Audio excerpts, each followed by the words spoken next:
तस्मै श्री गुरवे नमः।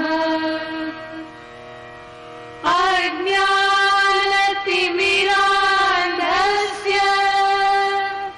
ज्ञानाञ्जनशलाकया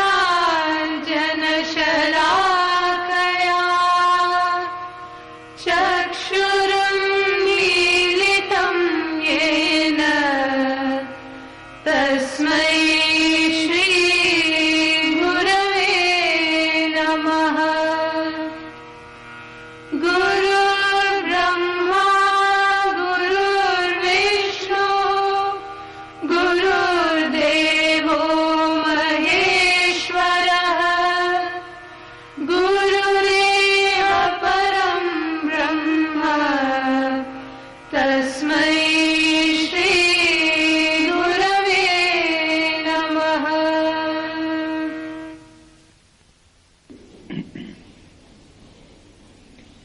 नमामि सद्गुरुं शांतं सच्चिदानंद विग्रहं पूर्ण ब्रह्म परानंदम ईश आनंदी वल्लभम। भगवान ज्ञानेश्वर महाराज नाथ संप्रदाय के थे और उन्होंने मुख्य रूप से जो ज्ञान की संपदा हम लोगों के लिए छोड़ी है उसमें 3 प्रकार के ग्रंथ आते। एक, उन्होंने भगवान कृष्ण ने जो भगवत गीता में कहा है उसके ऊपर अपने विचारों को रखा,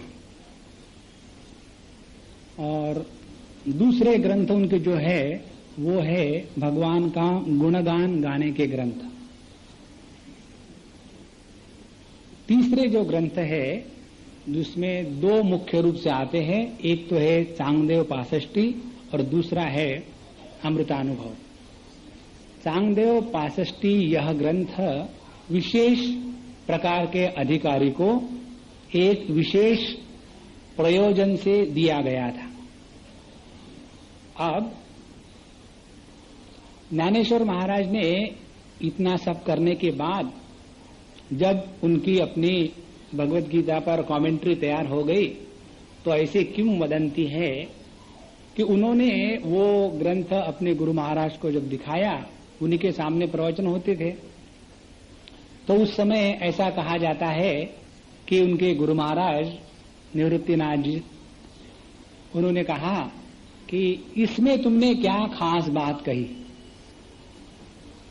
भगवान कृष्ण ने अर्जुन को ये बताया, यही तो बताया ना, और क्या किया। तो फिर उन्होंने आगे कहा तुमसे अच्छा तो वो मुकुंदराज हो गए जिन्होंने अपने अनुभव को योग्य प्रकार के शब्दों में प्रस्तुत किया। तो ऐसी कुछ बात करो तो कुछ मजे की बात है, नहीं तो जैसे हम लोग बोलते हैं कि स्वामी जी ने ये कहा, उस स्वामी जी ने वो कहा, उस महात्मा ने वो कहा, और आपको क्या कहना है। हमको तो यही है कि प्रवचन के बाद खाना खिला देना है ना। तो जब तक हमारे विचारों में अपना स्वरूप और उसकी संपूर्ण अभिव्यक्ति नहीं आती, तब तक के उन विचारों में पवित्रता, नाविन्य और आकर्षण नहीं रहता। क्योंकि कब तक दूसरे की बात बोलते रहेंगे। यदि हमको इस दुनिया में अपना रोब जमाना हो अपने अमीरी का, तो कब तक बोलते रहेंगे कि टाटा मेरे दाहिने जेब में है और बिरला बाएं जेब में है और बाटा पैरों में है। हमारे अमीरी का रोब तो तब जमेगा ना कि जब हम स्वयं अमीर होंगे। उसी प्रकार से इस आध्यात्मिक ज्ञान की जो अमीरी है वो जब तक हम दूसरे की ही बातें करते रहेंगे तब तक तो ठीक है। दुनियादारी की बातें करने की जगह पर यदि हम आध्यात्म की चर्चा दूसरे के विचारों को उधार लेकर के चुरा करके करेंगे तो बढ़िया है। कम से कम लोक अपवाद से तो छुटकारा पाएंगे। लेकिन असलियत ये है कि हम किस स्थान पर स्थित है। जो हम कह रहे हैं, जो हमारे विचार है, क्या उन विचारों में हमारी निष्ठा है? क्या उन विचारों में हम प्रतिष्ठित हैं? क्या उन विचारों को हम अपने अनुभूति के रूप में अभिव्यक्त कर रहे हैं, या केवल पढ़ पढ़ के भया पंडित, ऐसी बात है? तो ऐसी बात ज्ञानेश्वर महाराज के सामने होने के बाद उन्होंने इस ग्रंथ का निर्माण किया। तो पहले भगवान कृष्ण ने जो बातें कही उसका मराठी में अनुवाद किया, अपने विचार रखे। उसके बाद चांगदेव महाराज को उनके गुरु की आज्ञा के अनुसार तत्वमसी महावाक्य का उपदेश किया। उसके बाद उन्होंने इस महान ग्रंथ का अवतरण किया हम सबके लिए। अब इस ग्रंथ की सुंदरता और अधिकार और स्थान, और इस ग्रंथ के ऊपर जितने साधु संतों ने अपने विचार अभिव्यक्त किए हैं, इन दोनों का स्थान हम समझने का प्रयत्न करेंगे। भगवान कृष्ण ने जो बात कही, उस बात को भगवान वेदव्यास ने अपने महाभारत में रख करके भगवान कृष्ण को रिकॉग्निशन नहीं दिया, अपने महाभारत को प्रतिष्ठा प्राप्त करवा दी। दूसरी बात, भगवान कृष्ण के भगवत गीता के ऊपर अपने भाष्य लिख करके भगवान शंकराचार्य ने भगवत गीता को बड़प्पन नहीं दिया। भगवत गीता के ऊपर भाष्य लिख करके भगवान शंकराचार्य ने अपनी प्रतिष्ठा स्थापित करी। इसको जरा स्पष्ट समझ ले, नहीं तो मन में भ्रांति रहेगी। माने जो स्थान भगवत गीता और उनके भाष्यों का है, इन दोनों का सामंजस्य हम समझ ले। बीच में मेडिटेशन होता है क्या?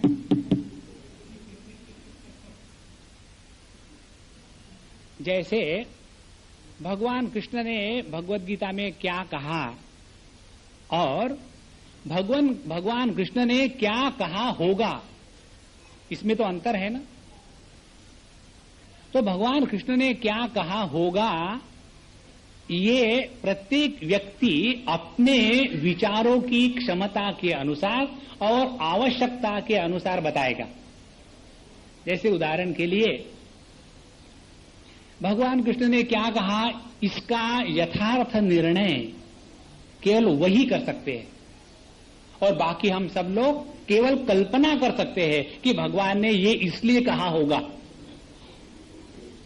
जैसे समझो कोई एक बच्चा रो रहा हो और 3 लोग बैठे हुए हैं, एक है मां और एक है डॉक्टरनी और एक है सोशल वर्कर, और वो बच्चा रो रहा है।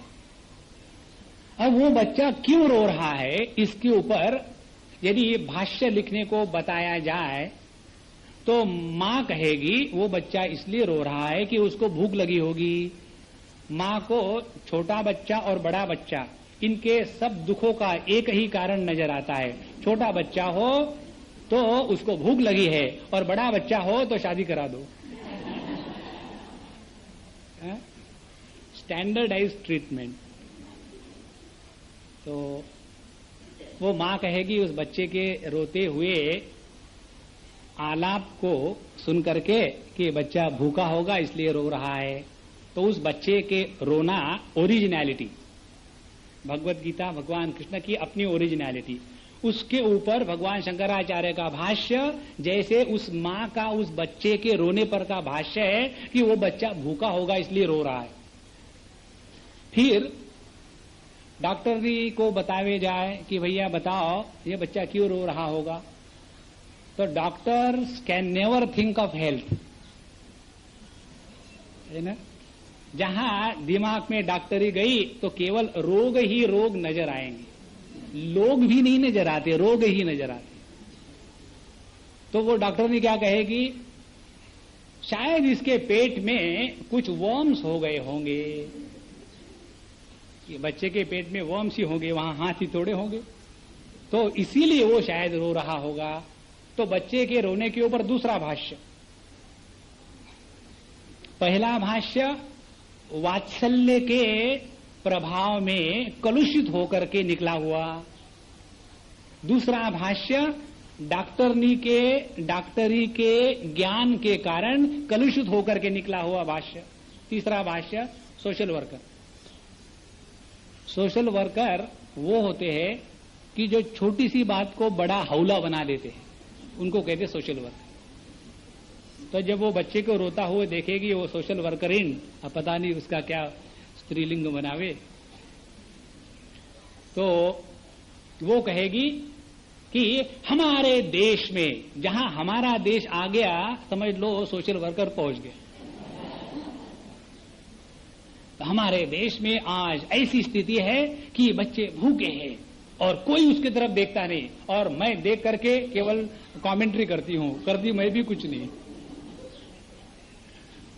तो इस प्रकार से बच्चे का रोना खो गई, वो स्थान जो है उस स्थान पर भगवत गीता को रखो, और इस ओरिजिनल रोने पर ये तीन माताओं के जो भाष्य है उसको देखो। तो भगवत गीता वही रही। उस भगवत गीता में तिलक महाराज ने केवल कर्मयोग को ही देखा, और उन्होंने कहा कि भगवत गीता में केवल कर्मयोग का प्रतिपादन है। क्यों कि उन्होंने जिस समय भगवत गीता के ऊपर विचार किया, विचार लिखे और विचार प्रस्तुत किए, उस समय समाज की आवश्यकता ऐसी थी कि जिसमें कर्मयोग का प्राधान्य आवश्यक था। इसीलिए उन्होंने भगवान ने क्या कहा होगा इसको बगल में रख करके भगवान ने ये ही कहा है, इस प्रकार से अपने विचारों को भगवान के शब्दों पर थोप दिया है। इसी को कहते हैं भाष्य। अब भगवान शंकराचार्य के भाष्य को देखो। जिस समय भगवान शंकराचार्य ने श्रीमद् भगवत गीता के ऊपर में अपने विचार लिखे, उस समय हमारे देश में अपने वैदिक और अद्वैत तत्व की हानि होने के इतने सार बने हुए थे कि उस समय भगवान शंकराचार्य को केवल एक ही बात करनी आवश्यक थी, और उन्होंने वो करी भी। क्या कि भगवत गीता में केवल अद्वैत तत्व का ही प्रतिपादन किया है, ज्ञान का ही महत्व है, बाकी कुछ नहीं। तो यह जो दूसरा भाष्य निकला भगवत गीता के ऊपर में, वो उन्होंने अपने विचारों को भगवान के शब्दों के ऊपर में कपड़ा पहना करके प्रस्तुत किया। अब उसी प्रकार से हमारे महात्मा गांधी जी महाराज, उन्होंने जब अपने विचार श्रीमद् भगवत गीता के ऊपर में रखे, तो उनको जिस प्रकार के विचार भगवत गीता ने कहे होंगे, कहे करके अपने विचारों को महत्व देने के लिए उसके नीचे नींव रखी श्रीमद् भगवत गीता के सौंदर्य की। और उन्होंने कहा कि भगवत गीता का ये जो अविकम्प योग है, तो कहना तो उनको अपने विचार थे, लेकिन सहारा लिया भगवत गीता का। इस प्रकार से दो प्रकार के ग्रंथ संपदा इस सृष्टि में निर्माण होती है। एक तो जो मूल तत्व से निकलती है, और दूसरी उस मूल तत्व के अभिव्यक्ति पर जब कोई व्यक्ति अपने विचारों को लाद करके अपने विचारों का प्रसार प्रचार करना चाहता है, उसको हम भाष्य या टीका की संज्ञा देते हैं। अब ये बात यदि स्पष्ट हो गई हो, अब हम आते हैं हमारे भगवान ज्ञानेश्वर महाराज के अमृतानुभव। ज्ञानेश्वर महाराज ने अमृतानुभव में क्या लिखा है, और क्या लिखा होगा, इसमें बहुत फर्क है। क्योंकि भगवान कृष्ण ने भगवत गीता में क्या कहा और क्या कहा होगा, इसमें जैसा फर्क भाष्यकार के अपने जो विचार है, राग द्वेष, किसी विशेष वस्तु को महत्व देना, उसके अनुसार जैसे बदलता है, उसी प्रकार से भगवान ज्ञानेश्वर महाराज ने इस अमृतानुभव में क्या कहा, इसका भी विचार और विवरण हमारी बैठक या हमारे विचार किस पद्धति के है, उसके अनुसार हम प्रस्तुत करेंगे। और ये बात हमको पता चली जब हमने उनके इस सुंदर ग्रंथ पर अनेक प्रकार की जो टीकाएं हैं उनका अध्ययन करना प्रारंभ किया। तो उसमें ऐसी विचित्र बात नजर आई कि भगवान ज्ञानेश्वर महाराज क्या कहना चाहते हैं, इससे ज्यादा महत्व की बात ये निकली कि भगवान ज्ञानेश्वर महाराज ने यही कहा क्योंकि मैं कहता हूं। देखो, तो यदि भक्त इस अमृतानुभव का अध्ययन करके उसके ऊपर बोलने का प्रयत्न करेगा तो इसमें से वो भक्ति का दुग्ध रस निकाल लेगा। यदि इसके ऊपर में शांकर वेदांत का प्रकांड पंडित यदि बात करेगा तो बताएंगे कि भगवान शंकर ज्ञानेश्वर महाराज ने इस अमृतानुभव में शांकर वेदांत का प्रतिपादन किया है। यदि कोई विशिष्ट अद्वैत का विद्यार्थी हो तो वो इस अमृतानुभव में विशिष्ट अद्वैत के सिद्धांत को निकालेगा और कहेंगे कि ज्ञानेश्वर महाराज ने केवल विशिष्ट अद्वैत का ही प्रतिपादन किया है। और उधर भगवान कृष्ण और इधर संत ज्ञानेश्वर महाराज दोनों ही अपने अपने जगह में बड़े अनईजी हो रहे हैं। अरे भैया, मैंने किस लिए कहा था और तुम इसमें से क्या क्या निकाल रहे हो। देखो, भगवत गीता के ऊपर भक्त की दृष्टि से भगवत गीता क्या है और वही भगवत गीता कर्मयोग की दृष्टि से क्या है और वही भगवत गीता ज्ञान की दृष्टि से क्या है। जब ज्ञान की दृष्टि से कहेंगे तो उसका जो उपक्रम और उपसंहार उसके बारे में बताएंगे। देखो, भगवत गीता असलियत में प्रारंभ होती है अशोचानन्व शोचस्त्वं प्रज्ञावादांश्च भाषसे गतासु न गतासुश्च नानुशोचन्ति पंडिताः। भगवत गीता का प्रारंभ होता है मोह के प्रसंग से और उसका उपसंहार हो जाता है कि अर्जुन स्वयं कहता है कि नष्टो मोहा स्मृतिर्लब्धा त्वत्प्रसादात्मयाच्युत स्थितोस्मि गत संदेह करिष्ये वचनम तव।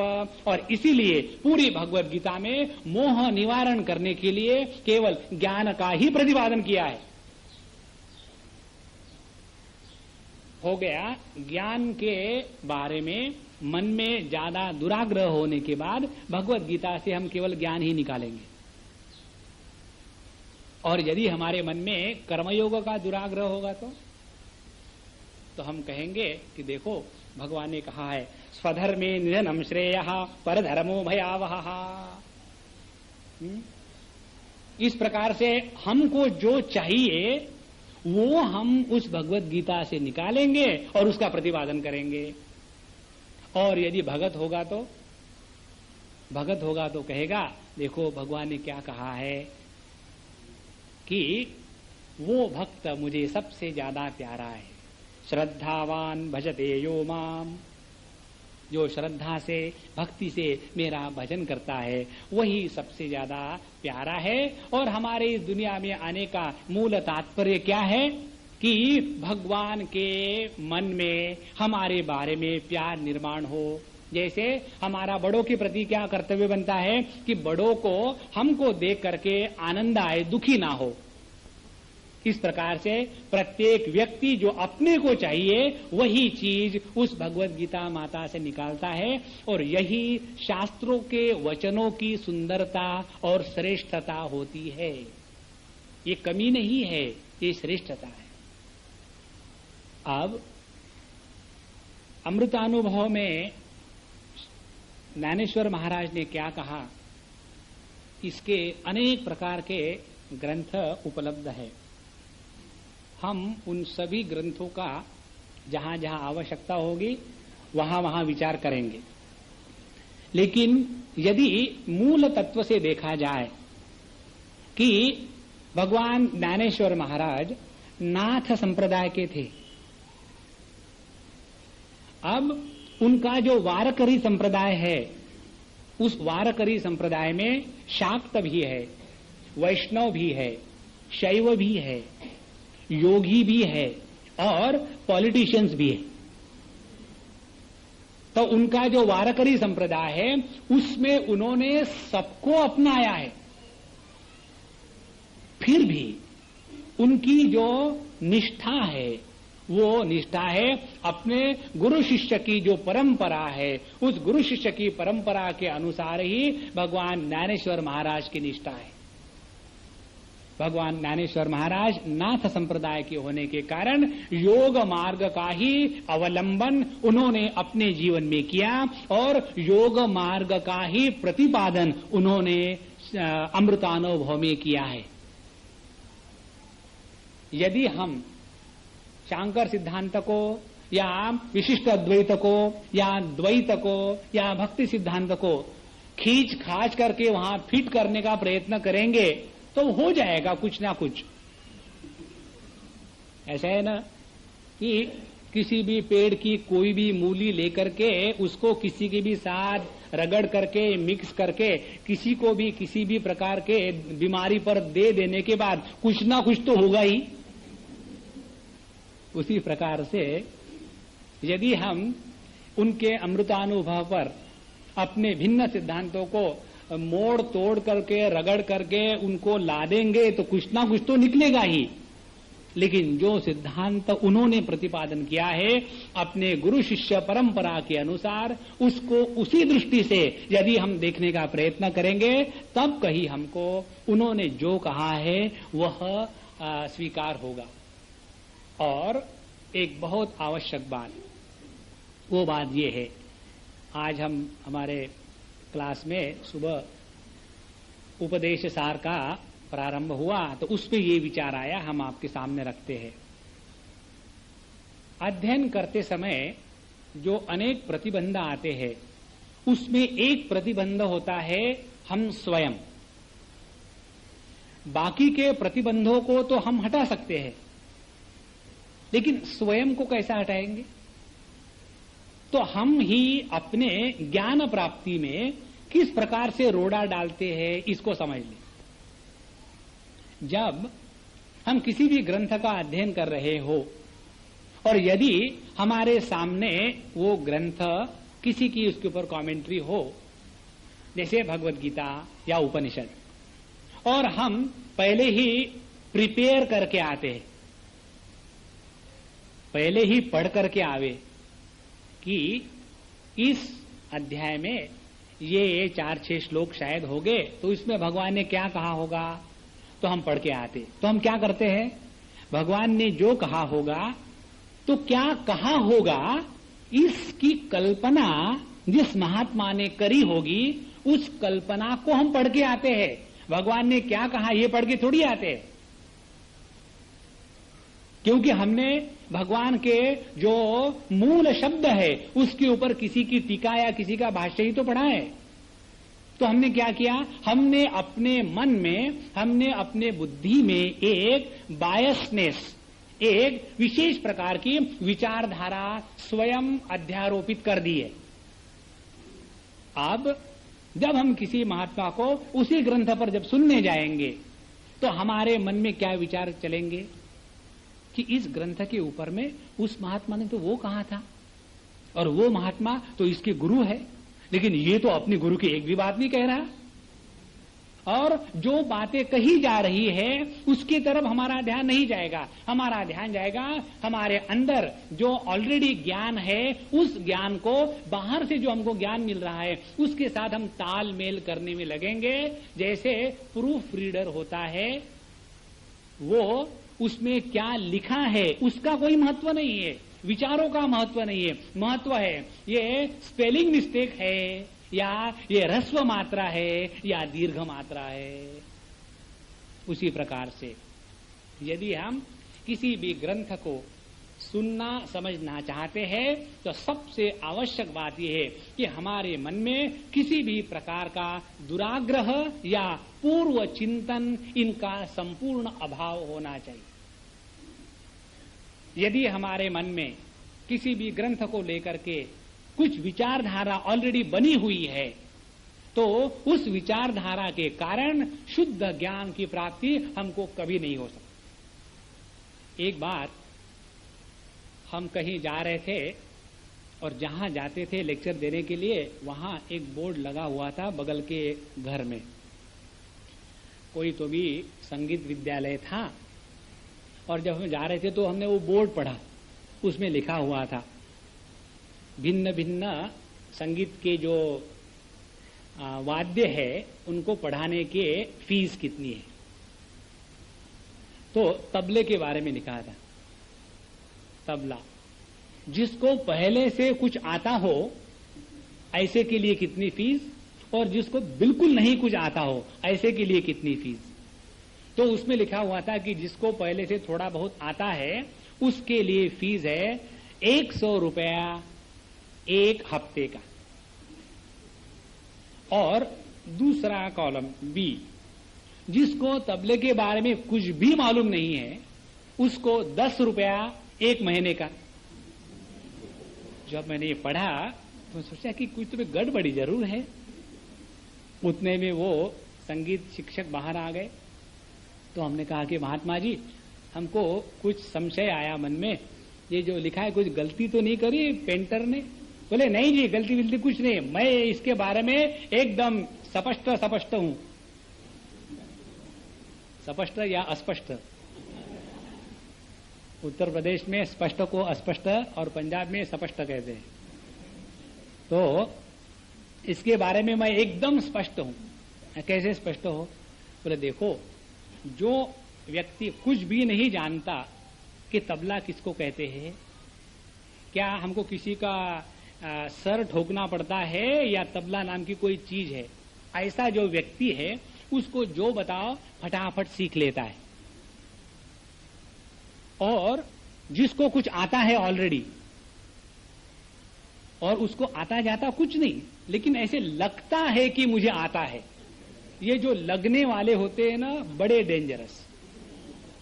तो बोले उसके साथ क्या आपको व्यवहार करना पड़ता है? बोले व्यवहार ये करना पड़ता है कि पहले उनके जो गलत प्रकार के हाथ बैठे हुए हैं उनके गलत हाथों को ठीक करने के लिए बड़ी मेहनत करनी पड़ती है, और उस मेहनत का पैसा है 100 रुपया एक हफ्ते का।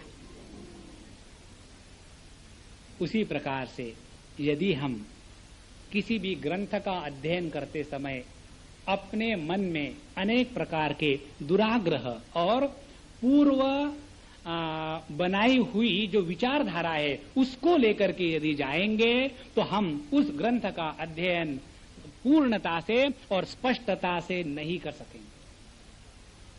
इसलिए हम आप सबको यही विनती करेंगे कि यहाँ बैठ करके भगवान ज्ञानेश्वर महाराज और हमारे पूज्य गुरुदेव इनके साथ रह करके जितना सुनोगे उतना सुन करके वापस जब जाएंगे तो अपने इस विषय को टोटली बंद कर दो। और दूसरी महत्व की बात, कहीं भी समझने का प्रयत्न मत करना, क्योंकि तत्व समझ नहीं है। एक बार की बात है, हम कहीं कुछ विषय पर बोल रहे थे और वो होने के बाद एक फिलॉसफी के प्रोफेसर लेक्चर के बाद हमको बात करते हैं, कहते हैं कि ब्रह्मचारी जी आपने सभी के सभी कंसेप्ट बड़े अच्छे बताए। तो हमने कहा कि महात्मा जी आप और आगे बढ़ो, उसके पहले मैं कुछ आपको बताना चाहता हूं। क्या बताना चाहते हो? हमने कहा कि देखो, हम किसी भी कंसेप्ट के बारे में नहीं बोले। I was talking about I or you. Are you a concept और एम आई ए कंसेप्ट? देखो, ये बहुत आवश्यक बात है। कंसेप्ट कब निर्माण होते हैं? जब हम अपने बुद्धि के द्वारा हम तत्व का ग्रहण करने का प्रयत्न करते हैं, तब तत्व तो रह जाता है बगल में और निर्माण हो जाता है तत्व के बारे में कोई एक कल्पना, और फिर वह तत्व की कल्पना ही हमारे जीवन में सब कुछ बन जाती है। और इससे छुटकारा पाने के लिए सबसे बढ़िया तरीका यह है, जब यहां आते हो तो खाली आओ, और जब यहां से चले जावे तो खाली चले जाओ, कुछ साथ में मत ले जाना। Don't carry any concept back with you, don't come with any concept when you come to listen. और धीरे धीरे जैसे जैसे इसको हम सुनते जाएंगे, अपने आप ये सब होते जाएगा। जैसे एक कोई कली हो और उसको फूल का रूप प्राप्त होना है, तो हर चीज का अपना समय होता है।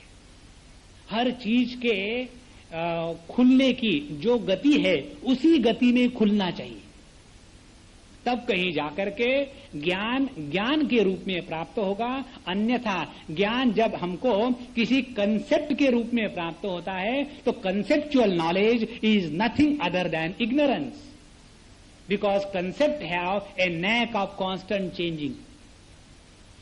और इसीलिए ये दो चीजों को ख्याल रखें कि हम यहां जब आएंगे, एकदम खुले मन से, खुले दिल से, खुले बुद्धि से आ जाएंगे। आकर के कोई परेशानी नहीं समझ में आया तो कोई नुकसान नहीं होगा, और समझ में आया तो कुछ फायदा भी नहीं होगा। इसीलिए ये ऐसा सौदा है कि जिसमें ना तो कोई लाभ की गुंजाइश है, ना तो कोई हानि होने की संभावना है। जब हम भगवद गीता के 2 अध्याय में भगवान जब बताते हैं, प्रजहाति यदा कामान सर्वान पार्थ मनोगतान आत्मन्येवात्मना तुष्टः स्थित प्रज्ञस्तदोच्यते।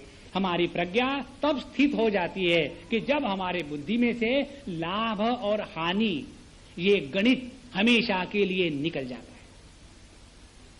लाभ और हानि का गणित बुद्धि से निकलने का एक ही तरीका है, वो ये कि हमेशा हम अपने बुद्धि को स्पष्ट किसी भी दुराग्रह के द्वारा कलुषित होकर के ना रखें। और इसीलिए आते समय खुले दिल से, खुले मन से आवे। 1 घंटा 1.5 घंटा जितना सुन लिया, समझ में आया तो ठीक है, नहीं आया तो बहुत अच्छा है। You are not carrying the load of understanding. और फिर धीरे धीरे, जैसे हम लोग समझो एनासिन खाते हैं, तो क्या एनासिन के साथ अंदर जाती है क्या? Anacin now it must be in the pharynx और लैरिंग्स, पता नहीं कहीं तो भी होगी। Now it is going to the oesophagus, यहां आ गई। अच्छा, इसके बाद अब ये कौन सा एंड है, वो स्टमक का अपर एंड या लोअर एंड, वहां पहुंची। और उसके बाद अब उसके ऊपर में पानी का छिटकारा पड़ा होगा। अब ये धीरे धीरे इसका एब्सॉर्प्शन शुरू होगा। अब ये धीरे धीरे पूरे शरीर में घूम रहा होगा। Do we think about it? ये अपने आप होते रहता है। ये गोली खा ली और फिर भूल गए कि गोली खाई कि नहीं। उसी प्रकार से इस ज्ञान की प्रक्रिया में सबसे बड़ा प्रतिबंध हम स्वयं है। हर चीज को हम बुद्धि के द्वारा बांधना चाहते हैं, तो ये ना करें तो ये सभी की सभी बातें बड़ी सरलता से खुल जाएंगी। अब संत ज्ञानेश्वर महाराज जिस योग शास्त्र के अनुसार, जिस संप्रदाय के अनुसार जिन्होंने अपने पूरे जीवन को चलाया, उस संप्रदाय के जो मूल सिद्धांत है, उन मूल सिद्धांतों को हम समझने का प्रयत्न करेंगे। तत्व का प्रतिपादन 2 दृष्टि से शास्त्रों में किया गया है। एक, तत्व का वह प्रतिपादन जो सापेक्षता में रह करके संपूर्णता का दर्शन कैसा होगा, इसका प्रयत्न। क्या आप कह रहे हो सापेक्षता, संपूर्णता मुश्किल हो रही है? the ability or the effort on the part of the relative individual to conceive the absolute existence. This is one way to know the truth. जहां हम बैठे हैं, हम अपने आप को एक छोटे से स्वीकार कर चुके हैं और इस स्वीकृति को लेकर के पर जो परिपूर्ण परमात्मा तत्व है वो कैसा होगा उसकी कल्पना के साम्राज्य में अपने जीवन के प्रत्येक क्षण को लगा रहे हैं. एक ये प्रक्रिया है. सापेक्षता से संपूर्णता की ओर अपने तरफ से जो प्रयत्न है, एक ये प्रक्रिया. दूसरी प्रक्रिया, संपूर्णता के दृष्टि से सापेक्षता कैसी दिखती होगी, ये जो शास्त्रों में बताया है उसको जैसा का तैसा स्वीकार कर लिया और उसके अनुसार अपने सापेक्षिक जीवन को फिर से ढालने का जो प्रयत्न है, ये दूसरी प्रक्रिया. I again repeat it. This is the very basis. What I am today as a relative individuality, from the relative individualistic standpoint, how or what the absolute reality is. This effort on the part of an individual to conceive the absolute, which is beyond the scope of relative understanding, this is one way to go to the truth. And the second way is what the truth is and how that absolute has come down to the level of individual or the relative existence. After this road map of the absolute coming to the level of the relative has become distinctly clear in our understanding, then alone we can plan our journey from the relative standpoint to reach the absolute. और इसीलिए ये दोनों प्रकार की विचारधारा, पहली विचारधारा ये है कि संपूर्णता की दृष्टि से सापेक्षता के पास आते समय कौन से स्टेशंस बीच में आते हैं, ये मालूम होना चाहिए. यदि पूना से बंबई आते समय हमको मालूम है कि खोपोली आता है और ठाणे आता है, इस प्रकार से, और फिर हम बंबई से निकले, कहाँ जा रहे? पूना जा रहे हैं, और जाते जाते बीच में हैदराबाद आ गया, तो क्या समझ में आएगा कि हम कोई तो भी गलत रास्ता पकड़ लिए हैं. इसीलिए ये दोनों प्रकार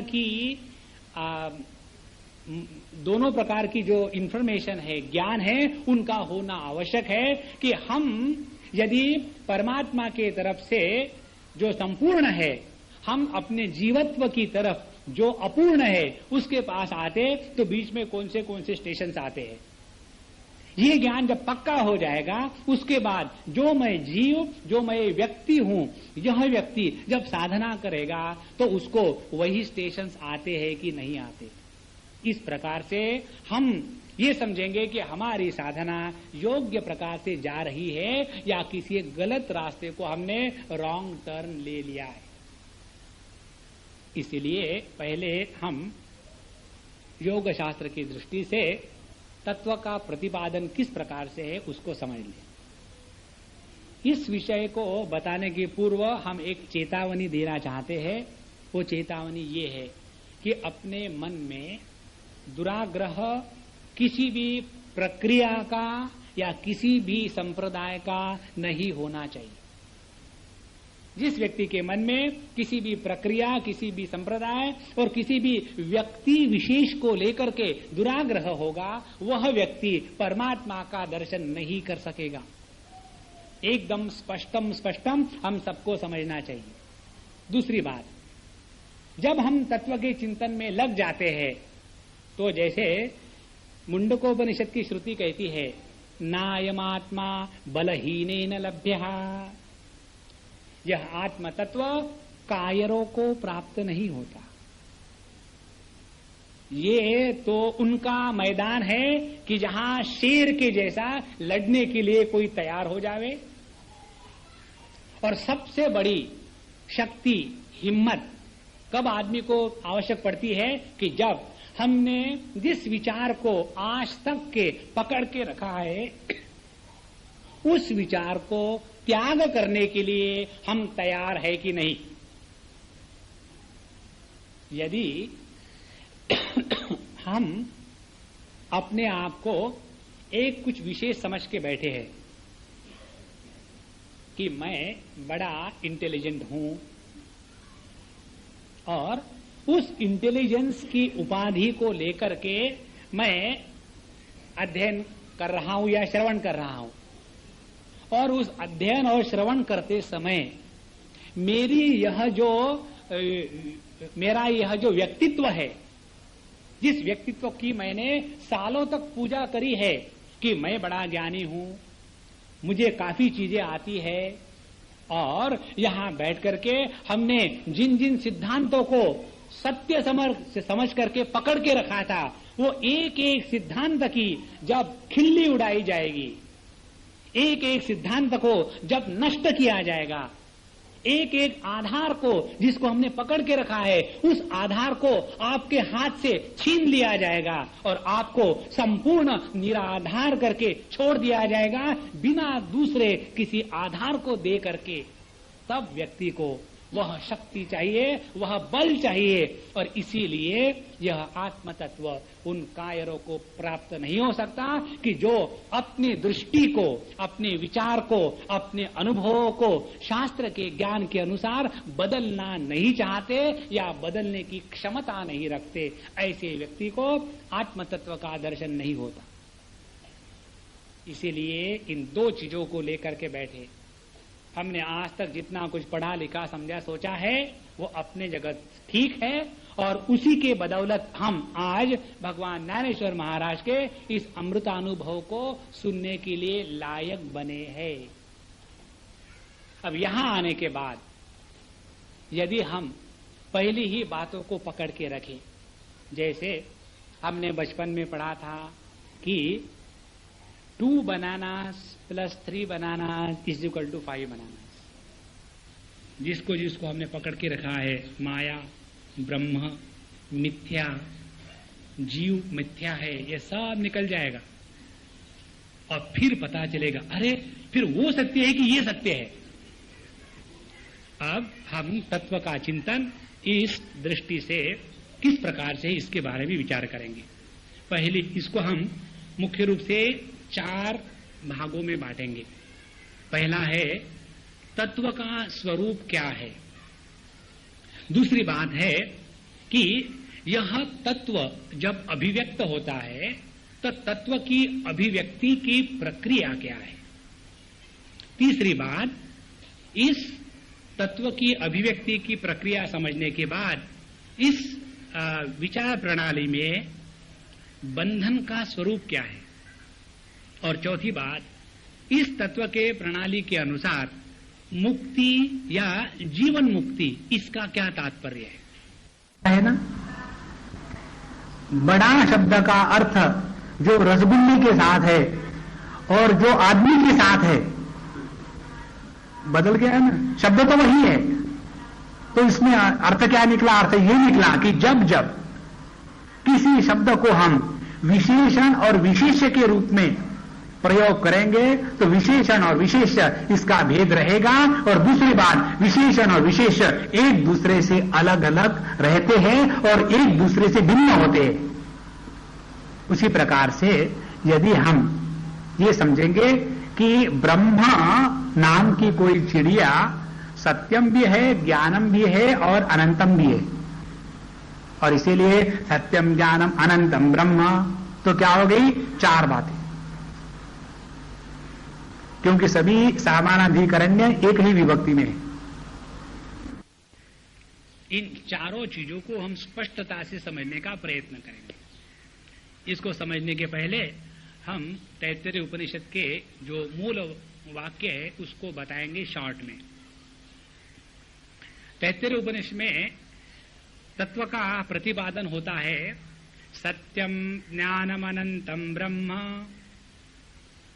ये तत्व का प्रतिपादन वाक्य है। फिर आगे बताते हैं यो वेद निहितम गुहायाम, दूसरा वाक्य, जो इस सत्यम ज्ञानम अनंतम ब्रह्म, इस तत्व को जो अपनी गुहा में ही है इस प्रकार से जानता है, यो वेद निहितम गुहायाम, और ये गुहा कौन सी है? परमे व्योमन, यह सर्वश्रेष्ठ आकाश है। सोष्णुते सर्वान कामान सह, वह इस संपूर्ण सृष्टि के सभी प्रकार की कामनाओं को पूर्ण प्राप्त कर लेता है। इस प्रकार से 3-4 स्टेजेस में तैत्तिरीय उपनिषद में तत्व का प्रतिपादन किया है। अब इसके ऊपर में जिन्होंने भगवान शंकराचार्य का भाष्य पढ़ा है उनको पता होगा, उसमें बताया गया है कि सत्यम, ज्ञानम और अनंतम और ब्रह्म, ये 4 शब्द आते हैं। तो क्या ये 4 शब्दों के द्वारा 4 भिन्न वस्तुओं का प्रतिपादन है? जैसे रामचंद्र, पांडुरंग, करमरकर, तो उसमें रामचंद्र अलग है, पांडुरंग अलग है और करमरकर तीसरा है। या जैसे दूसरा उदाहरण लिया जाए कि जो उदाहरण भगवान शंकराचार्य ने दिया है,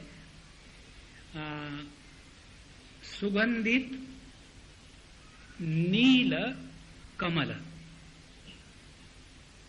तो इसमें सुगंध और कमल और नीलापन, क्या ये सब एक ही है कि अलग अलग है? यदि ये सब एक ही होगा तो नीला रंग कमल के सिवा कहीं रह नहीं सकता। लेकिन हम क्या देखते हैं कि नीला रंग कमल के सिवा भी रह सकता है, ये दरी नीली है ना? तो फिर नीला रंग और ये कमल का फूल, इनका क्या संबंध प्रस्तावित हो गया? कमल हो गया विशेष्य और नीला रंग हो गया विशेषण। तो कमल और कमल का नीला रंग, इसका भाव बन गया विशेष्य और विशेषण। जैसे बड़ा रसगुल्ला, बड़ा आदमी या बड़ा प्रॉब्लम। अब इसमें बड़ा शब्द जो है इसका तात्पर्य विशेष्य के अनुसार बदलता है ना। बड़ा शब्द का अर्थ जो रसगुल्ले के साथ है और जो आदमी के साथ है बदल गया है ना। शब्द तो वही है, तो इसमें अर्थ क्या निकला? अर्थ ये निकला कि जब जब किसी शब्द को हम विशेषण और विशेष्य के रूप में प्रयोग करेंगे तो विशेषण और विशेष्य इसका भेद रहेगा, और दूसरी बात विशेषण और विशेष्य एक दूसरे से अलग अलग रहते हैं और एक दूसरे से भिन्न होते हैं। उसी प्रकार से यदि हम ये समझेंगे कि ब्रह्म नाम की कोई चिड़िया सत्यम भी है, ज्ञानम भी है और अनंतम भी है, और इसीलिए सत्यम ज्ञानम अनंतम ब्रह्म, तो क्या हो गई? 4 बातें। क्योंकि सभी सामानाधिकरण्य एक ही विभक्ति में है। नहीं जी, हम तो ब्रह्म की बात कर रहे हैं, ये तो ब्रह्म ज्ञानावल्ली है। अच्छा, तो ब्रह्म की बात कर रहे हैं। ब्रह्म क्या है? फिर बताया ब्रह्म है सत्यम ज्ञानम अनंतम। तो ब्रह्म बन गया विशेष्य और सत्यम ज्ञानम अनंतम बन गया उसका विशेषण। भगवान शंकराचार्य कहते हैं अपने भाष्य में, तो क्या श्रुति माता को ये कहना है कि ब्रह्म विशेष्य है और उसके विशेषण जो सत्य है वह ब्रह्म है, माने सत्य और ब्रह्म अलग अलग हो गया? और जो ज्ञानम है वह ब्रह्म है, माने जो ज्ञान है वो ब्रह्म से अलग हो गया, और जो अनंत है वह ब्रह्म है, और इसीलिए अनंत्य और ब्रह्म ये अलग अलग हो गए। क्या इस प्रकार से श्रुति माता कहना चाहती है? फिर वो बताते कि नहीं, जो सत्य है वही ज्ञान है, जो सत्य और ज्ञान है वही अनंत है, जो सत्य और ज्ञान और अनंत है और वही ब्रह्म है। अब इस तत्व को जो हमने अभी भगवान शंकराचार्य के अनुसार प्रतिपादित किया है, उसको योग शास्त्र के अनुसार इसका क्या तात्पर्य निकलता है उसको समझने का प्रयत्न करेंगे। कठोपनिषद में द्वितीय अध्याय के आखिरी वल्ली में, तृतीय वल्ली में ये विषय आता है। वहां तत्व की उपलब्धि के बारे में भगवान यमराज अपने विद्यार्थी नचिकेत को बता रहे हैं। वहां बताते हैं, अस्ति इति उपलब्धव्यः तत्व भावेन प्रसीदति, अस्ति इति उपलब्धव्यस्य तत्व भावः प्रसीदति। परमात्मा की प्राप्ति हमेशा यदि होगी तो वो हमेशा अस्तित्व के रूप में ही होगी। परमात्मा की प्राप्ति कभी भी अभाव के रूप में नहीं हो सकती, और इसीलिए सत्यम यह परमात्मा के अभिव्यक्ति का पहला शब्द है। सद एव सौम्य इदम अग्रे आसीत, चांदोग्य श्रुति कहती है कि इस सृष्टि के निर्माण होने के पूर्व सत मात्र था। उसी प्रकार से ऋग्वेद में ऐतरेय श्रुति कहती है कि वहां इस सृष्टि के निर्माण के पूर्व आत्मा वा इदम अग्रे आसीत, इदम इस सृष्टि के निर्मिति के पूर्व आत्मा मात्र था। इस प्रकार से तत्व का निरूपण या तत्व का चिंतन या तत्व का प्रतिपादन करने में सबसे पहला शब्द आ जाता है सत। तो यह जो सत है इसको ही कहते हैं तत्व। श्रीमद् भागवत महापुराण में प्रथम स्कंद में ही आता है कि जितने भी ज्ञानी संत पुरुष है वो जिसको ब्रह्म कहते हैं, जिसको परमात्मा कहते हैं, जिसको भगवान कहते हैं, वो सभी का सभी इस तत्व का ही वर्णन है। शब्द भले ही भिन्न हो और यह तत्व ही सत्य है, और इसीलिए सद वस्तु को लेकर के तत्व का प्रतिपादन हमारे शास्त्र में प्रारंभ हुआ। अब यह जो सद वस्तु है, यह जब अनभिव्यक्त रहती है, माने अनमैनिफेस्ट, तो उसको हम केवल सत कहेंगे। तो है तो वास्तविक रूप से देखा जाए तो उसकी अभिव्यक्ति नहीं हुई, लेकिन जब हम उस सद वस्तु को अभिव्यक्ति के रूप में रेफरेंस कहना शुरू करेंगे तब हम उसको सत कहेंगे। नहीं तो उसको ना तो हम सत कह सकते हैं ना तो असत कह सकते हैं। भगवत गीता कहती है न तत्सत न तत् असत उच्यते। जो मैनिफेस्ट और अनमैनिफेस्ट, जो अभिव्यक्त और अनभिव्यक्त, इनके परे है वह तत्व। तो इस तत्व को जब हम बोलने की दृष्टि से या विचार की दृष्टि से लाते हैं तब उसको सद इस शब्द के द्वारा संबोधित किया जाता है। अब इसी सद तत्व में ये मूलभूत भेद शांकर सिद्धांत में और संत ज्ञानेश्वर की सिद्धांत में यहां मूलभूत फर्क है। इसको जरा ठीक से समझ ले। शांकर सिद्धांत के अनुसार ब्रह्म को या परमात्मा को केवल ज्ञान स्वरूप कहा है, सत्यम ज्ञानम अनंतम ब्रह्म, इसमें ज्ञान को सबसे ज्यादा महत्व दिया गया है और उसी को महत्व देकर के हर उपनिषद के मंत्र को इस ज्ञान की प्रधानता की दृष्टि से ही इंटरप्रिटेशन दिए गए हैं। और इसीलिए जो हम वैदिक के अनुसार आरती करते हैं उसमें कहते हैं कि न तत्र सूर्यो भाति न चंद्र तारकम तमेव भांतम अनुभाति सर्वम तस्य भाषा सर्वविदम विभाति। उसमें जो प्रकाशित करने वाला एकमेव प्रकाश है, ज्ञान है, उसी को ब्रह्म या परमात्मा कहा गया है। लेकिन जब हम संत ज्ञानेश्वर महाराज की संप्रदाय के अनुसार अध्ययन करेंगे तब इसमें यहां मूलभूत फर्क आ जाता है। इनके सिद्धांत के अनुसार परमात्मा केवल प्रकाश स्वरूप ही नहीं है, परमात्मा प्रकाश विमर्शात्मक, दो बातें, परमात्मा प्रकाश स्वरूप भी है और विमर्श स्वरूप भी है। अब ये विमर्श और प्रकाश, इनमें क्या समझना है? देखो, यह जो परमात्मा तत्व है इसमें संपूर्ण प्रकार की जो शक्ति है वह निहित है। जैसे हम जब प्रथम अध्याय प्रारंभ करेंगे, इवन इनका जो मंगलाचरण है उसमें इसी तत्व का प्रतिपादन है। पहले हम इसको समझ ले और फिर जब मंगलाचरण शुरू करेंगे उसमें सब बातें फटाफट समझ में आएगी।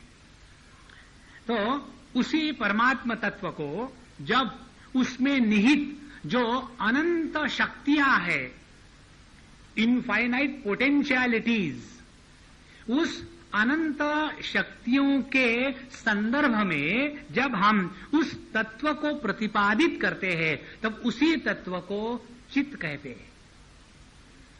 जैसे एक लड़का है, उसको हम लड़का कहते हैं, लेकिन उसके अंदर में जो एक पोटेंशियलिटी है, जो एक शक्ति है पति बनने की, उसी लड़के को जब हम पति बनने की शक्ति के साथ उद्धृत कहते हैं तब उसको हम कहते हैं की वर आहे का कोणी तुमच्या घरी. सो व्हेन वी से वर, जब हम वर या ग्रूम की बात करते हैं तब हम किसकी बात कर रहे हैं? क्या ये वरत्व इस लड़के से भिन्न है क्या? ऐसा तो नहीं. हमारा लड़का 22 साल का हो गया, अब हम सोच रहे हैं कि मार्केट में जाकर के उसके लिए कुछ वरत्व बनने के लिए खरीद के ले आवे. नहीं, वह पति बनने की क्षमता उस लड़के में ऑलरेडी इनहेरेंट है, बाहर से नहीं लाई. तो जब तक उस लड़के को उसके अंदर की ये जो शक्ति है पति बनने की, इस शक्ति के संदर्भ रहित हम उसका उच्चारण करेंगे तो उसको हम सामान्य व्यक्ति कह के भूल जाएंगे.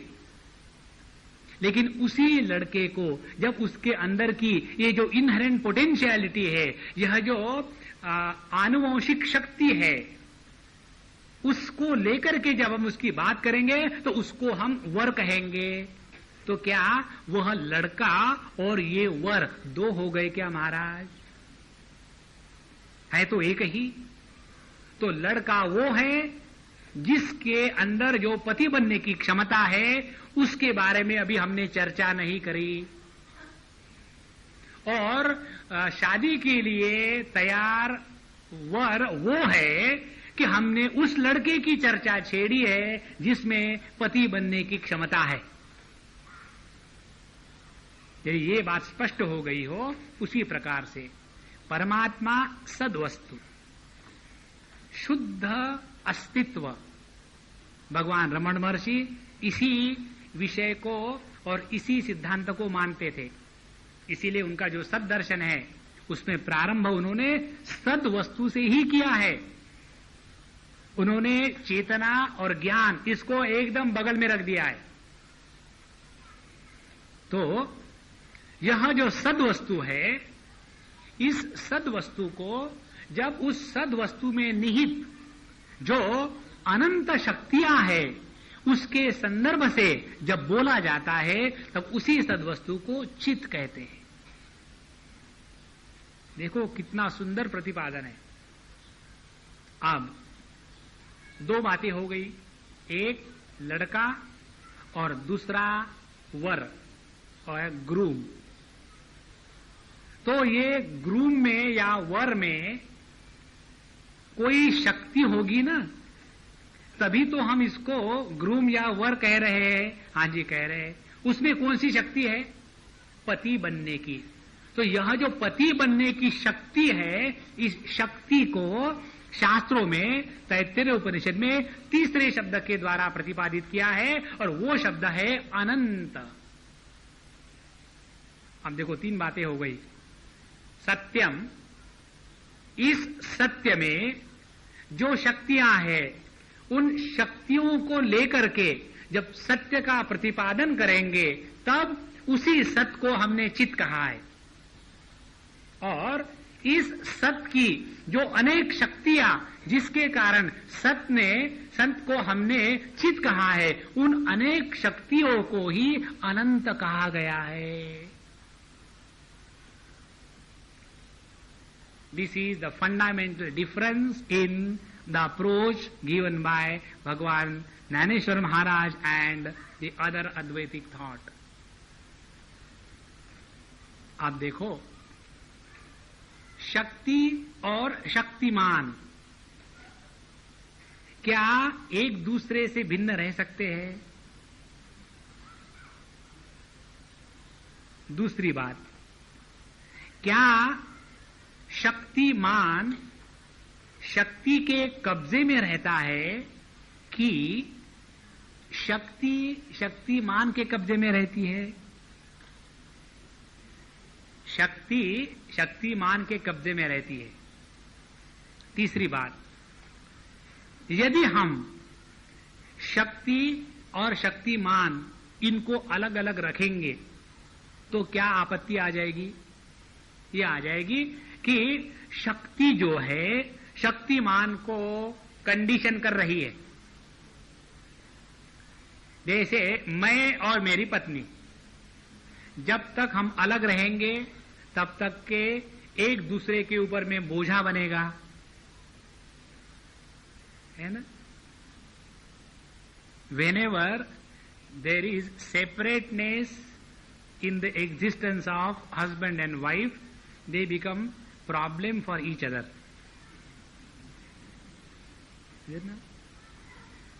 आम्हाला काही स्वातंत्र्य आहे की नाही?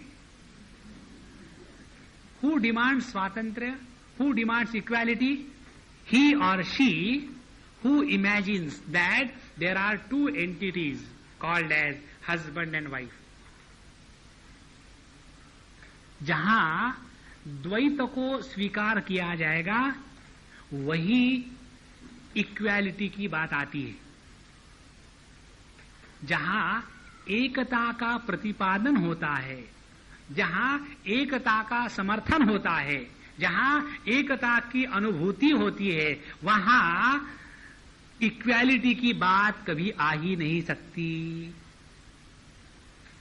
यदि हम परमात्मा सद्वस्तु और उसकी शक्ति, जिसको माया कह करके उस माया के परे जाने की बात करते हैं कि इस माया ने इस संपूर्ण जगत को मिथ्या निर्माण किया है, इसीलिए हमको इस माया को बाईपास करके जाना है। और माया क्या है? भगवान की काल्पनिक शक्ति कहा गया है वेदांत के अनुसार, शांकर वेदांत के अनुसार। और भगवान ज्ञानेश्वर महाराज कहते हैं कि यह जो शक्ति है परमात्मा की काल्पनिक शक्ति नहीं है, वास्तविक शक्ति है। वास्तविक शक्ति माने जो वस्तु के साथ निहित है। और इसीलिए परमात्मा के इस शक्ति के सामने हमको समर्पित करना पड़ता है। और यही बात भगवान कृष्ण ने भगवद गीता के 7वें अध्याय में कही कि दैवी हेषा गुणमयी मम माया मम शक्ति दुरत्यया मामेव ये प्रपद्यन्ते मायामेताम तरन्ति ते। जो व्यक्ति इस मेरी शक्ति के सामने अपने आप को समर्पित कर देता है, वही इस शक्ति के परे होकर के मेरे चरणों में आ जाता है। अब इलेक्ट्रिसिटी, यह जो शक्ति है बिजली, इस शक्ति के सामने समर्पित करना माने क्या? उसके अंदर में उंगलियां डाल देना। इस बिजली के सामने समर्पित करना माने यह बिजली जिस नियमों के अनुसार है उन नियमों का आदर करना। यदि हम ये बिजली के जो नियम है उनके अनुसार चलेंगे तो यह बिजली की शक्ति हमारे सामने झुक गई है। लेकिन हम ये सोचेंगे नहीं, हम तो एग्जीक्यूटिव इंजीनियर है और इसीलिए हम ट्राई करेंगे कि ये बिजली हमको हम जैसा कहे वैसा बिहेव करे। तो ट्राई करो, you will be, because you are executive engineer, you will be executed, है ना? तो किसी भी शक्ति के सामने समर्पण करना माने एक ही बात, जिस सिद्धांतों के अनुसार वह शक्ति की अभिव्यक्ति होती है उन सिद्धांतों के अनुसार अपने जीवन को चलाना, और उन सिद्धांतों के अनुसार अपने जीवन को चलाने के लिए उन सिद्धांतों का संपूर्ण ज्ञान होना आवश्यक है। नहीं जी, हम तो बिजली मैया के सामने अपने आप को झुका देना चाहते हैं और इसीलिए जब भी हम जाते हैं बिजली के मंदिर में तो वहां पानी से और दूध से उसके जो एनोड कैथोड है उसको धोना चाहते हैं, उसको चंदन लगाना चाहते हैं। तो मौज में रहो। और इसीलिए यहां ये मूलभूत सिद्धांतों को हम स्पष्ट समझ लें। हमको इस मार्ग पर चलने के लिए किसी के साथ झगड़ा नहीं करना। यह संपूर्ण सृष्टि जिस प्रकार से होनी चाहिए उसी प्रकार की है। दूसरी बात, इस सृष्टि में हमारे लिए जिस चीज की आवश्यकता है हमारे उद्धार के लिए, वह चीज हमारे बिना कहे परमात्मा फ्री सप्लाई दे रहा है। यदि हमको रसगुल्ले की आवश्यकता होगी तो मिल जाएगा, और यदि इंसुलिन की आवश्यकता होगी तो उसको भी लेना ही पड़ेगा। There is no way out. इस प्रकार से यदि हम इस परमात्मा की सृष्टि को जैसी है वैसा स्वीकारना शुरू करें, तब हमने परमात्मा के सामने समर्पण किया है। अब मुझे ये बताओ, इसमें कौन सी समझने की बात है? हम लोग वेदांत के लोग सोचते हैं कि हम लोग बड़े इंटेलिजेंट है। अब इसमें कौन सी समझदारी की बात है कि ये जो अग्नि है यहां गर्म है, इसमें क्या अकल की बात है? है तो है, अब उसमें करोगे क्या? कुछ करना ही है तो अपने आप को बचाओ और उस अग्नि के जो नियम है उन नियमों के अनुसार रहो। फिर वही अग्नि हमारे भगवान के सामने प्रकाश भी प्रज्वलित करेगा, वही अग्नि हमारे किचन में आकर के हमारी सेवा भी करेगा, खाना भी पका के देगा। लेकिन यदि हम कहेंगे no, I want to know why the fire is hot, so burn yourself and tell us later if you remain behind. In the same way इस दुनिया में समझने की कोई चीज नहीं है। समझदारी से रहने से सब चीज प्राप्त हो जाती है।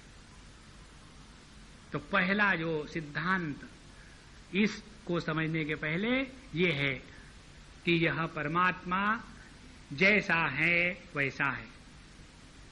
इस परमात्मा में अनंत शक्ति है, इस परमात्मा में अनंत शक्ति है, और इस शक्ति के साथ ही परमात्मा की जब अभिव्यक्ति होती है तो उसी परम तत्व को हम चित स्वरूप कहते हैं, और वह इसकी जो शक्ति है यह अनंत है। इसीलिए सत्यम ज्ञानम अनंतम।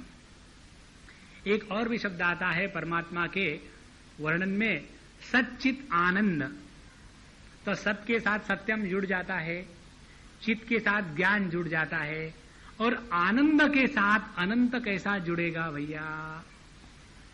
देखो, परमात्मा की जो अनंत शक्ति है वो आह्लादिनी शक्ति है, और इसीलिए भगवान जो भी चीज निर्माण करते हैं वह परमात्मा की निर्मिति आनंद की अभिव्यक्ति होती है, वो आवश्यकता की अभिव्यक्ति नहीं होती। और इसीलिए जब हम प्रभु की दुनिया में रहेंगे तो हमारे जीवन में आनंद के सिवा और कुछ नहीं रहेगा। और यदि हमारे जीवन में दुख आता है तो समझ लेना हम प्रभु की दुनिया से हट गए हैं और अपने जीव की दुनिया में फंस गए, जहां दुख के सिवा और कुछ नहीं है। और इसीलिए साधना यदि करनी है तो क्या साधना करनी पड़ेगी? ठेविले अनंते तैसेची रहावे, चित्ती असुद्यावे समाधान। यदि हम अपने जीवन में और उस जीवन का प्रत्येक क्षण आनंद की अभिव्यक्ति के रूप में स्वयं बिताए और दूसरों के साथ रहे, तो जितने समय तक हम प्रसन्न रहते हैं उतने समय तक हम प्रभु की दुनिया में हैं। जहां हमारे अंतःकरण से प्रसन्नता समाप्त हो गई और फ्रस्ट्रेशन आ गया, समझ लेना हमको प्रभु की दुनिया से निकाल दिया गया है, और फिर हम अपने ही वही पुरानी आदतों में जहां रखा उस हाल में मिजरेबल है। और इसीलिए ये तीन चीजों को स्पष्ट समझना है। परमात्मा केवल ज्ञान स्वरूप नहीं है कि जो इस दुनिया को प्रकाशित कर रहा है, तमेव भान्तम अनुभाति सर्वम, नहीं, वही परमात्मा प्रकाशक है और वही परमात्मा प्रकाश्य है, वही ज्ञाता है और वही ज्ञेय है, वही ध्याता है और वही ध्येय है। ज्ञाता और ज्ञेय इनके संबंध को ही ज्ञान कहते हैं। ध्याता और ध्येय इनके संबंध को ही ध्यान कहते हैं। जितनी हमारी दृष्टि इस मूल तत्व पर जाएगी, उतने जितने भी हमारे मन में संकल्प, विकल्प, संदेह इत्यादि सब के सब खत्म हो जाएगी। और इसीलिए इस तत्व का प्रतिपादन जब तक हम इस दोनों दृष्टि से स्वीकार नहीं करेंगे, हम वहीं फंसे रहेंगे कि ये दुनिया तो मिथ्या है, इसको छोड़ो। ये दुनिया मिथ्या नहीं है, यह दुनिया उतनी ही सत्य है जितने हम स्वयं सत्य है। और इसीलिए ये दुनिया यदि मिथ्या नहीं है तो इसका त्याग कैसे होगा, और यदि ये दुनिया मिथ्या है तो भी इसका त्याग कैसे होगा। तो इस दुनिया को छोड़ करके हम अपनी मेडिटेशन की साधना करके सोचेंगे सब कुछ प्राप्त होगा, तो गलत फहमी में है।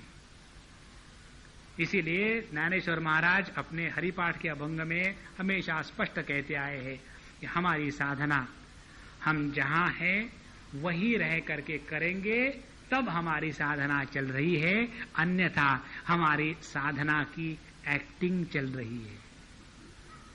साधना की एक्टिंग में केवल एक्टिंग होती है, वास्तविकता नहीं होती। उसी प्रकार से we will be doing the mimicry of spirituality and we will be far away from the spiritual pursuit in our life. इस प्रकार से तत्व के प्रतिपादन में मूलभूत जो दृष्टि हमको बदलनी है वो ये है कि एक ही तत्व है और वह तत्व संपूर्ण शक्तियों से निहित है, और वो शक्ति आनंद रूप की है, और वह शक्ति इस तत्व के अपने कब्जे में है। और इसीलिए जब प्रभु की मर्जी हो तब इस संपूर्ण सृष्टि का निर्माण हो जाता है, और जब प्रभु की मर्जी ना हो इस संपूर्ण सृष्टि को प्रभु अपने आप में खींच लेते हैं। और इसी को कहते हैं श्री कृष्ण लीला, इसी को कहते हैं राम लीला। लीला माने क्या? वह झूठ मूठ का नाटक जिसमें न कुछ होते हुए भी सच्चाई मालूम पड़ती है, लेकिन जो सच्चाई मालूम पड़ती है उससे जो सच है उसको पकड़ ले तो इस लीला में भी आनंद आने लग जाता है। इस प्रकार से तत्व के प्रतिपादन का जो मूल भाग है कि परमात्मा स्वयं सत्स्वरूप और वो अपने अनंत शक्ति के साथ कर्तृत्व को स्वीकार करता है, अकर्ता अभोक्ता नहीं है। परमात्मा ही सर्व कर्तृत्ववान है, इसमें कहीं भी शास्त्रों का उल्लंघन नहीं है। इसके बारे में विचार हम जब जाएंगे भगवान ज्ञानेश्वर महाराज के ग्रंथ में तब करेंगे। तो इस प्रकार से परमात्मा सत्स्वरूप और विमर्श स्वरूप, सत माने एग्जिस्टेंस और विमर्श माने एक्सप्रेशन ऑफ द एग्जिस्टेंस। दूसरे शब्दों में कहा जाए तो परमात्मा is simultaneously immanent and transcendental. परमात्मा इस संपूर्ण सृष्टि में ओतप्रोत है, फिर भी इस सृष्टि के द्वारा परमात्मा कभी भी परिच्छिन्न नहीं हुआ। परिपूर्ण की परिच्छिन्न अभिव्यक्ति को सृष्टि कहते हैं और इस परिच्छिन्न सृष्टि में रहते हुए भी जो परिच्छिन्नता को प्राप्त नहीं हुआ उसको परिपूर्ण कहते हैं। इस दोनों प्रकार से जब हम तत्व को स्वीकार करेंगे तब कहीं हमारी तत्व की दृष्टि ठीक बनेगी। अब इसके बाद की जो विषय है श्री कृष्णा, उसको हम अगले क्लास में देखेंगे।